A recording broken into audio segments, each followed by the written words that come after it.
It's the Democrats who call themselves democracy's last line of defense. Don't make me laugh. I saw a sad graphic after the Michigan Democratic primary last week. First, there's the inspirational story of more than 100,000 Michiganders who voted uncommitted rather than cast a ballot for Joe Biden. For any sitting president to get such a strong and forceful rejection in a primary is humiliating. On March 12, 1968, Lyndon Johnson won the New Hampshire primary by just 6 points, 48% to 42%, against anti-war candidate Eugene McCarthy. 4 days later, smelling blood in the water, Bobby Kennedy announced he was entering the race. On March 31st, LBJ announced he wouldn't run for re-election. It matters when sitting presidents don't do well in primary elections. In fact, recent opinion polls show Biden only a couple points shy of where LBJ was when he decided to throw in the towel because he was sure he couldn't win re-election. Democrats like to pretend that incumbency is a magic talisman that guarantees victory. It's not. And now Donald Trump is pulling ahead of Biden in national polls. Organizers of the Uncommitted campaign set a low bar for victory with a goal of just 10,000 votes. They got 10 times that. There is no mistaking that the genocide happening in Gaza is what brought Michigan voters out in force against Biden. The people of Dearborn and Hamtramck and the rest of Metro Detroit forcefully rejected Biden's continued support for Israel's slaughter of Palestinian civilians. I respect the message they sent. But were you aware that there was an actual candidate on the Michigan ballot who has been calling for a ceasefire since the bloodshed began last October? She writes, "The directive from on high that there would be a coronation and not a Democratic primary created such a mental haze among Democrats. People acted as though allowing themselves to even consider that Biden might not be the best candidate was traitorous to the Republic."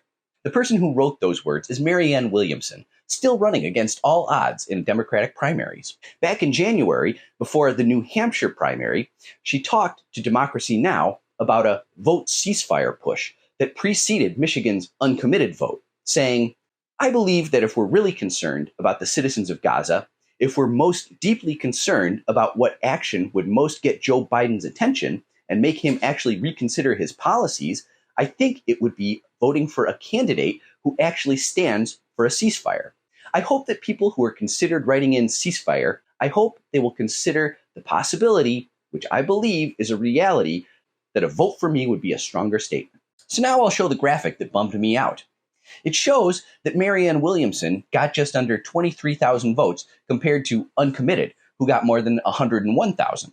If all of those voters who pulled the lever for Uncommitted had tossed their vote to Williamson, she would have taken 16% of Michigan's tally rather than just 3%. And this makes me sad because it reminds me how conditioned we all are to reject non-traditional candidates, even when they're sitting right there next to Uncommitted on the ballot.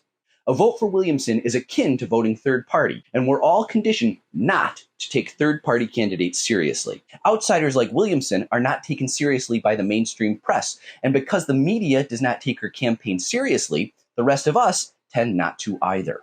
Contrast the treatment of Marianne Williamson with Nikki Haley in her primary race against Donald Trump. Because Haley is lavishly financed by billionaire Koch money, the media takes her run against Trump far more seriously. But Haley isn't doing a whole lot better against Trump than Williamson is against Biden. Perhaps I'm wrong to agree with Williamson, but I think a protest vote for her sends a stronger message than a protest vote for no one, because no one is not a threat. Uncommitted won't roll into the Democratic National Convention in Chicago this summer with bargaining leverage or the potential to extract concessions. Marianne Williamson may not be a perfect candidate, but there is no such thing as a perfect candidate. You may not think her positions on Israel go far enough. I understand. But a vote for Williamson sends a stronger message than a vote for no one. Keep that in mind if you have an opportunity to vote for someone other than Biden in the primaries. That is, if you're in a state where the Democratic Party hasn't decided for you already.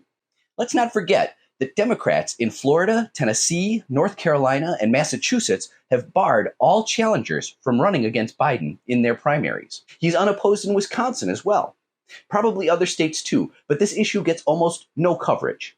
And it's the Democrats who call themselves democracy's last line of defense. Don't make me laugh. So anyway, I'll say what I always say. Let's make them pay.